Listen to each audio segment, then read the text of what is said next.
बिस्मिल्लाहिर्रहमानिर्रहीम। अस्सलामुअलैकुम वरहमतुल्लाहि वबरकातुहू। नाज़रीन, आज मैं आपके लिए बहुत ही ज़्यादा ख़ास अहम बात लेकर हाज़िर हुई हूँ। उम्मीद करती हूँ आप सबको पसंद आएगी। इसमें मैं आपको ग़िलाफ़े काबा के बारे में बताऊंगी।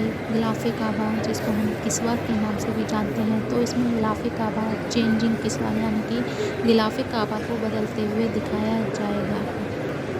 जैसा कि आप जानते होंगे कि पहले जब ग़िलाफ़ तब्दील किया जाता था, ग़िलाफ़ चेंज किया जाता था, इस किस्वा को चेंज किया जाता था, तो 9 मुहर्रम को चेंज किया जाता था। लेकिन अब आज की डेट में कौन सी डेट में होता है? पहले कब होता था? 9 ज़िलहज्जा को होता था। लेकिन अब जो है यकम मुहर्रमुल हराम को होता है। कब होता है? अब होता है यकम मुहर्रमुल हराम को। पहले होता था ये ग़िलाफ़े काबा जो चेंज होता था, पहले 9 ज़िलहज्जा को होता था, लेकिन अब जो होता है यकम मुहर्रमुल हराम को होता है।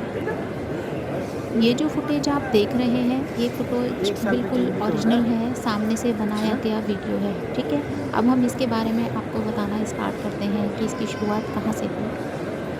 इसकी इब्तिदा इस्लामी रिवायात के मुताबिक हज़रत इस्माईल अलैहिस्सलाम ने की थी, और इस ग़िलाफ़े काबा को हर साल सियाह रंग के रेशम से तैयार किया जाता है, और ये हर साल चेंज किया जाता है। इसकी तैयारी के लिए हुकूमत ने अलग से एक कारखाना कायम कर रखा है, जहां पर स्पेशल खाने काबे का ये ग़िलाफ़ ही तैयार किया जाता है। इसे ब्लैक, काले, सियाह रेशम से तैयार किया जाता है। इस कवर के ऊपर जो आप देखते हो, ये सिल्वर कलर और गोल्डन कलर, पीला सा जो कलर होता है, तो ये कोई कलर नहीं होता, बल्कि ये सोने और चांदी के तारों से जो कुरान पाक की आयत कुंदा की जाती हैं, ये वो होती हैं। तो ये किस चीज़ का बनाया जाता है? इसके ऊपर कुरानी आयत कुंदा की जाती हैं सोने और चांदी के तारों से।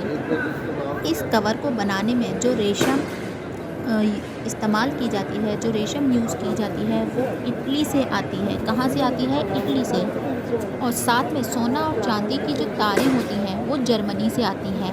यानी कि रेशम जो आती है वो इटली से आती है।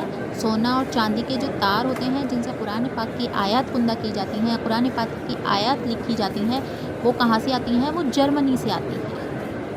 इसको काबा की तमाम दीवारों और दरवाज़ों पर डाला जाता है। इसको किस्वतुल काबा भी कहा जाता है। खाना काबा की दीवारों और बाब काबा को जिस कपड़े से ढका जाता है, वो ग़िलाफ़े काबा कहलाता है। उसको किस्वा भी कहते हैं। काबा इस्लाम में मुसलमानों के लिए क़िबला और इंतहाई मुक़द्दस जगह है, लिहाजा इसकी मुसलमानों के नज़दीक एक बहुत बड़ी हैसियत है। और आज तक, मतलब अभी तक, इसको 7 रंगों के अंदर तैयार किया जाता था। जब हज़रत इब्राहीम अलैहिस्सलाम ने मक्का की वादी में कदम रख उस वक्त उन्होंने जो तामीर की, एक इमारत तैयार की, उस पर साथ में तभी एक ग़िलाफ़ भी तैयार किया था। उस ग़िलाफ़ को उस पर चढ़ाया भी था। फिर उसके बाद एक यमन का जो बादशाह है मैरी, उसने एक चमड़े का ग़िलाफ़ तैयार कराया। चमड़े के ग़िलाफ़ का जो रंग था वो भूरा होता था। ये यमन के बादशाह मैरी ने तैयार कराया था, जिसका रंग भूरा होता था। फिर इसमें जो है रंग, रिवायात के मुताबिक रंगों की तादाद जो है वो 7 मिलती है, जैसे खाकी रंग, सुर्ख रंग, सफ़ेद रंग, जर्द रंग, सब्ज़ रंग, सियाह रंग और सुनहरी रंग। इन्हीं रंगों के ग़िलाफ़ बनाए गए। सियाह रंग जो सबसे ज़्यादा इस्तेमाल हो रहा है, शुरू से आज तक सबसे ज़्यादा इस्तेमाल सियाह रंग का हुआ है। इस्लाम की तारीख़ में सबसे ज़्यादा सियाह रंग ही इस्तेमाल हुआ है ग़िलाफ़े काबा में, और आज भी वही इस्तेमाल होता है। बाज़ औक़ात एक ही वक्त में एक से ज़्यादा रंगों के भी ग़िलाफ़ बने।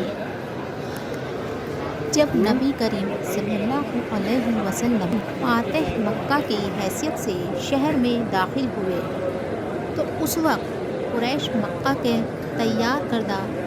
मक्का के ज़रिए तैयार किया हुआ غلاف کعبہ چڑھا ہوا تھا، اور ہوا یہ کہ آپ حضور صلی اللہ علیہ وسلم نے اسی خانہ کعبے کے غلاف کو قائم رہنے دیا۔ اس زمانے میں ایک خاتون تھیں جو خانہ کعبہ کو دھونی دیا کرتی تھیں۔ دھونی مطلب کہ اس میں جب ہم اس آگ کو جلاتے ہیں تو اس میں بخور، عود وغیرہ ڈالتے ہیں، اور ایک بار اس دھونی کی آگ سے غلاف کعبہ جل گیا، تو اس کے بعد پھر آپ حضور صلی اللہ علیہ وسلم نے ایک نیا غلاف کعبہ تیار کیا جو سفید اور سرخ کپڑے کا یمنی کپڑے میں بنا ہوا تھا۔ اس کے بعد حضرت ابوبکر صدیق اور حضرت عمر فاروق رضی اللہ عنہ نے ایک سفید کپڑے کا غلاف تیار کرایا۔ اس سفید کلر کے غلاف کو قبطی یعنی ایجپشن نام دیا جاتا ہے۔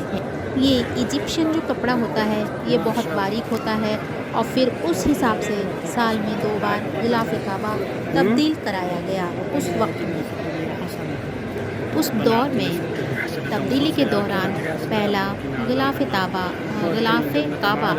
شیبہ بن عثمان کے گھر رکھ دیا جاتا تھا۔